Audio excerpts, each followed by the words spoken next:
सामान्य रूपेण ladies first होता है, पर यहाँ भैया फर्स्ट हो गए।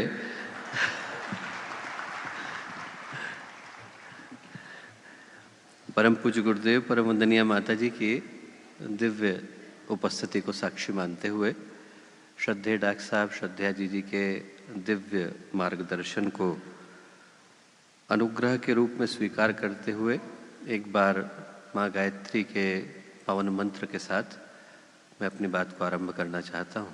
स्थिर चित्त शांत मन, हम लोग उस स्थान पर आकर के उपस्थित हुए जिसे सही अर्थों में माँ गंगा ने दोनों तरफ से अपने अंक के अंदर भर लिया है। हम लोग महसूस नहीं कर पा रहे हैं दोस्तों, पर इसके ठीक पीछे से माँ गंगा की धारा जा रही है और ठीक उधर से माँ गंगा की धारा जा रही है। और इन दोनों के मध्य में एक तरफ नील पर्वत पर माँ चंडी देवी, एक तरफ बिल्व पर्वत पर माँ मनसा देवी, और दोनों के बीच में माँ गायत्री ने हमको अपनी गोद में बिठा लिया है। आज जब हम लोग इतने पवित्र स्थान पर आकर के उपस्थित हुए तो क्षण भर के लिए ऐसा सोचें कि पूज्य गुरुदेव वंदनीय माता जी का आशीर्वाद, अनुग्रह, अनुकंपा हम लोगों के ऊपर अनवरत बरस रही है। और जिसको इस विषय में तनिक भी संकोच हो ये सोचने में कि पूज्य गुरुदेव का वंदनीय माता जी का आशीर्वाद हम लोगों को मिल रहा है कि नहीं, वो जरा ये सोच करके देखे कि यहाँ से 20 किलोमीटर के बाद बहादुराबाद को आप क्रॉस कर रहे हैं तो नो विजिबिलिटी है, कोहरा छाया हुआ है। आप डोईवाला की तरफ जाएं, 20 किलोमीटर इधर जाएं, कोहरा छाया हुआ है, नो विजिबिलिटी है। और इस स्थान पर तो पूज्य गुरुदेव ने अपने हीटर को चला दिया है। लोग स्वेटर को लेकर के आए थे और उनको स्वेटर को त्यागने के लिए विवश होना पड़ रहा है। जब इतने पवित्र वातावरण में हम लोग बैठे हैं तो इस भाव के साथ कि पूज्य गुरुदेव का वंदनीय माता जी का आशीर्वाद हम लोगों को अपनी अनुकंपा की छाया मिले, एक बार माँ गायत्री का पावन मंत्र साथ साथ। ओम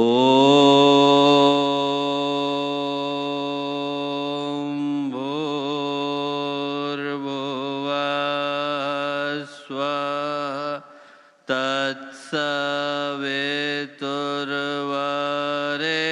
तत्सवितुर्वरेण्यं भर्गो देवस्य धीमहि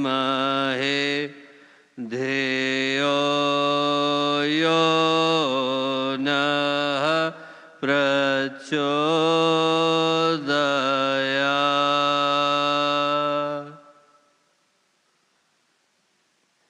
परम पूज्य गुरुदेव परम वंदनीय माता जी के दिव्य संरक्षण में आज का ये अत्यंत ही ऐतिहासिक दिवस, अब से थोड़ी देर पहले ही मैं इस बात की ओर इशारा कर रहा था कि तारीख की दृष्टि से भी हम लोग सोच करके देखें तो 18 जनवरी 1926 का ही दिन था जब परम पूज्य गुरुदेव ने अखंड दीपक का प्राकट्य किया। और आज उस दिव्य ऐतिहासिक अलौकिक घटना को तारीख की दृष्टि से 100 वर्ष पूरे हुए। और ये सौभाग्य का क्षण जब वंदनीय माता जी के अवतरण के 100 वर्ष, पूज्य गुरुदेव की तप साधना के 100 वर्ष, एक सौभाग्य की त्रिवेणी, एक सौभाग्य का संगम प्रत्येक गायत्री परिजन के जीवन में एक तरह से अवतरित हुआ है। तो दोस्तों आज का एक क्षण हम में से प्रत्येक व्यक्ति के लिए एक बड़ी ही गहरी पुकार को लेकर के आया है। बहुत ज़्यादा तो मैं नहीं कहूँगा, हम लोग यहाँ श्रद्धा जी को सुनने के लिए एकत्रित हुए हैं, पर मैं बस इतना कहना चाहता हूँ दोस्तों कि हम लोग इन क्षणों को ऐसा सोचें कि हम लोग यहाँ अपनी एकाकी यात्रा पर आए, साथ के समूह को भूल जाए, कहाँ से आए हैं इसको भूल जाए, ये सोचें कि यहाँ पर पूज्य गुरुदेव ने, वंदनीय माता जी ने हमें अपनी गोद में बिठा लिया है। और इस भाव के साथ बिठा लिया है कि हम लोगों को ये सोच करके संकल्प को लेकर के जाने की आवश्यकता है कि उनके महान उद्देश्य को पूरा करने में हमारी भूमिका किस तरीके से सुनिश्चित हो सकती है। हम लोग छोटे थे तो मुझको एक घटना याद आती है 1987 की। पूज्य गुरुदेव की आँख का ऑपरेशन हुआ और जो डॉक्टर थे करने के लिए वो आए। गुरुदेव के चश्मे का नंबर सेट करने के लिए जब उनने गुरुदेव की आँखों को चेक किया तो बोले गुरुदेव आपकी आंखों में तो सही अर्थों में पावर की आवश्यकता ही नहीं है। एक सामान्य व्यक्ति की जितनी आंखों के अंदर ताकत होती है उतनी ही आपकी है, 6/6। बोले फिर आप चश्मा क्यों लगाते हैं? तो गुरुदेव बोले बेटा ये तो कोई रख गया था, मैंने लगा लिया, तो इसकी चिंता मत कर। तो बोले कि गुरुदेव फिर आप लिखते कैसे हैं? तो गुरुदेव बोले कि बेटा इन आंखों से लिखता नहीं हूँ, ये तो मेरे कर्म का धागा है जो मुझे काटना है। तो एक काम कर कि तू ऑपरेशन कर। ऑपरेशन हुआ और उस समय में 87-88 में लोगों को कैटरेक्ट के ऑपरेशन के बाद आंख पर पट्टी बांध करके 2 हफ्ते तक रहना पड़ता था। आज की तरह का समय नहीं था। आज तो व्यक्ति शाम तक, अगले दिन तक चश्मे को हटा देता है, सिर्फ आई ड्रॉप ही डालनी रह जाती है। तो गुरुदेव की आंख पर उनने पट्टी लगाई, जिसको गुरुदेव ने शाम को उतार दिया। सुबह 3:30 बजे गुरुदेव लेख लिखने के लिए बैठ गए। जब लेख लिख रहे थे तो आंख से थोड़ा पानी गिर रहा था। वंदनीय माता जी नीचे आ गई थी। तो जो दीदी लोग थे उनने आकर के वंदनीय माता जी से कहा कि वंदनीय माता जी गुरुदेव मान नहीं रहे, लिख रहे, उनकी आंख से पानी गिर रहा है। वंदनीय माता जी दोबारा ऊपर को गई और गुरुदेव के हाथ पकड़ करके बोली कि गुरुदेव आप कष्ट क्यों करते हैं? बच्चे आ गए, इनको कह दिया करिए, ये लोग लिख दिया करेंगे। गुरुदेव बोले माता जी ये जो गायत्री परिवार है, युग निर्माण योजना है, शांति कुंज है, ये मेरे बच्चों की गाड़ी है। मैं इसके अंदर इतना पेट्रोल डाल देना चाहता हूं कि कल को मेरे बच्चों को गाड़ी का स्टीयरिंग घुमाने के अलावा और कोई काम न करना। पेट्रोल वो डाल करके गए। दोस्तों बच्चों के लिए इतना सोचता कौन है? कौन सोचता है? व्यक्ति अपने लिए सोचने में मशगूल रहता है, दूसरों के लिए इतना सोचना, आने वाली पीढ़ी के लिए इतना सोचना। हम लोग कभी सोच करके तो देखें कि कितना कर्जा है हमारे ऊपर।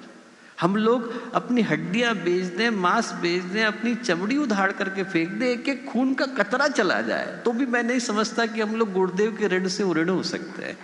वो संभव ही नहीं।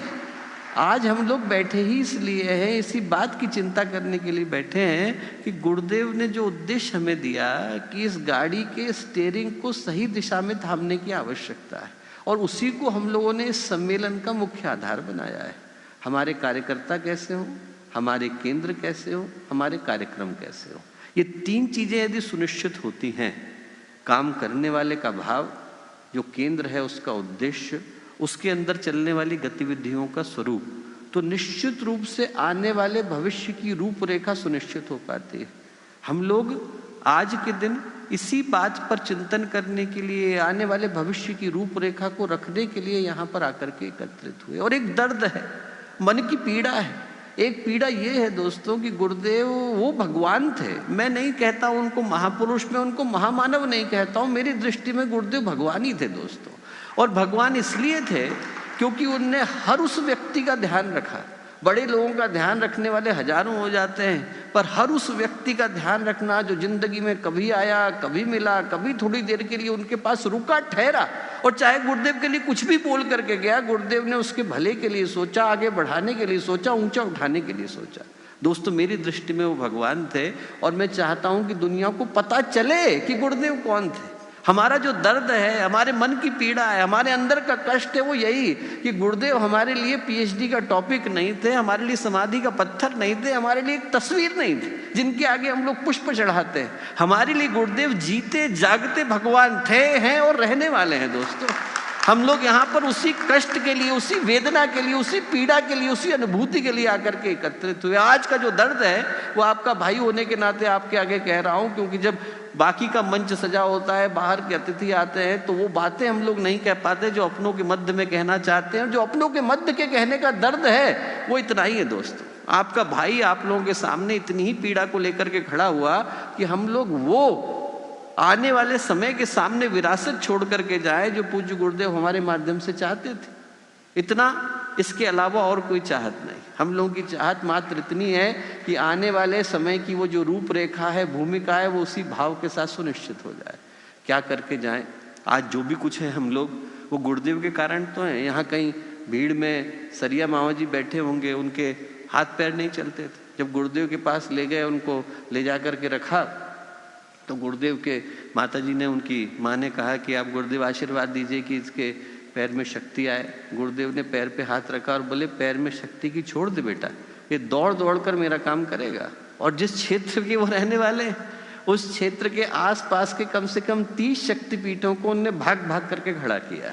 गुरुदेव के आशीर्वाद ने आज हम लोगों को यहाँ ला करके खड़ा किया। सही अर्थों में हमारे जीवन में जो भी पूंजी है, जो भी शक्ति है, जो बोल पाते हैं, जो लिख पाते हैं, जो कर पाते हैं, उनके आशीर्वाद के अलावा कुछ नहीं। यदि गुरुदेव का आशीर्वाद हट जाए तो हम लोग एक क्षण के लिए खड़े नहीं हो सकते दोस्तों। तो मैं आज आप लोगों के सामने बस इतने ही भाव को लेकर के खड़ा हुआ कि इस समय में हम लोग ये सोच करके जाए कि उनके लिए हम लोग क्या कर सकते हैं।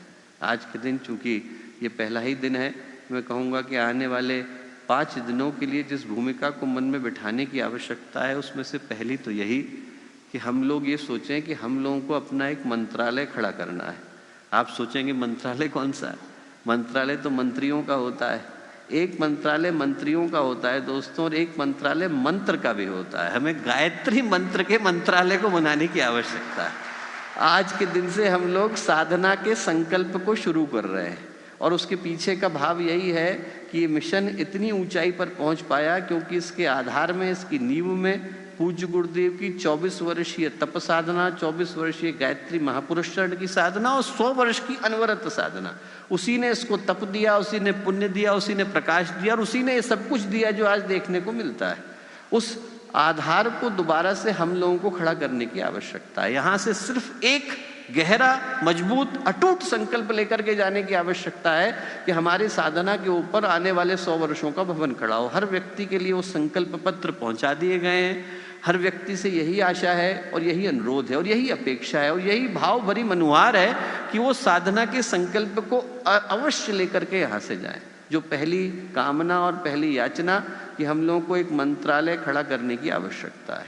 दूसरी एक छोटी सी कामना, और वो क्या दोस्तों, आयोजन महत्वपूर्ण है, पर आयोजन से भी ज्यादा महत्वपूर्ण एक और चीज है। आयोजन से ज्यादा महत्वपूर्ण समायोजन है। हम लोगों का परस्पर जुड़े रहना है, प्यार का बने रहना है, परिवार का एकजुट रहना है। हम 5 हैं पर पांडवों की तरह रहे, 100 होकर के कौरवों की तरह रहने से ज्यादा अच्छा है। आदमी का परस्पर का प्यार जुड़ा रहे, गायत्री परिवार जुड़ा रहे, एक दूसरे के प्रति का स्नेह, सहयोग और विश्वास जुड़ा रहे, वो सबसे बड़ा आधार है। हम लोग आए इसलिए दुनिया की दूर दूर की धाराओं से आज यहाँ आकर के एकत्रित हुए, अपने परिवार को, गायत्री परिवार को और मजबूत करके जाए। दूसरा भाव ये होगा। और तीसरा, गुरुदेव का एक उद्बोधन था। गुरुदेव ने अपने उद्बोधन में कहा कि बेटा यदि मैं किसी के जीवन में आता हूँ तो कैसे आता हूँ। गुरुदेव बोले यदि मैं किसी के जीवन में आता हूँ तो बुखार की तरह से आता हूँ।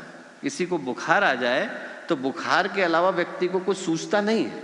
खाते समय में भी बुखार की टेंशन, पीते समय में भी बुखार की टेंशन, न खाने में मन करता है, न पीने में मन करता है, न चलने का मन करता है, न फिरने का मन करता है, न किसी से बात करने का मन करता है।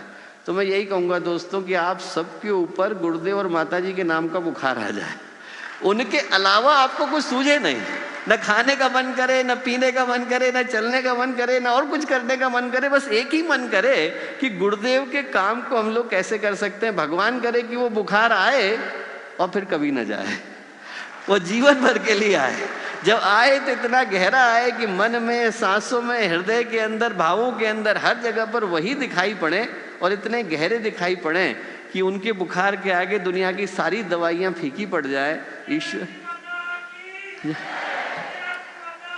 जय। भाई साहब जो है हम लोगों के तिरुपुर से आए हैं, पर उनकी आवाज़ यहाँ तक आ रही है। आप सबको इसी भाव के साथ कि माँ गायत्री का आशीर्वाद, माँ गायत्री की अनुकंपा और पूज्य गुरुदेव का बुखार आप में से प्रत्येक के साथ अनवरत बना रहे। इसी तरीके से आप सबको अनेकानेक शुभकामनाएं, शुभेच्छाएं और मंगल कामनाएं।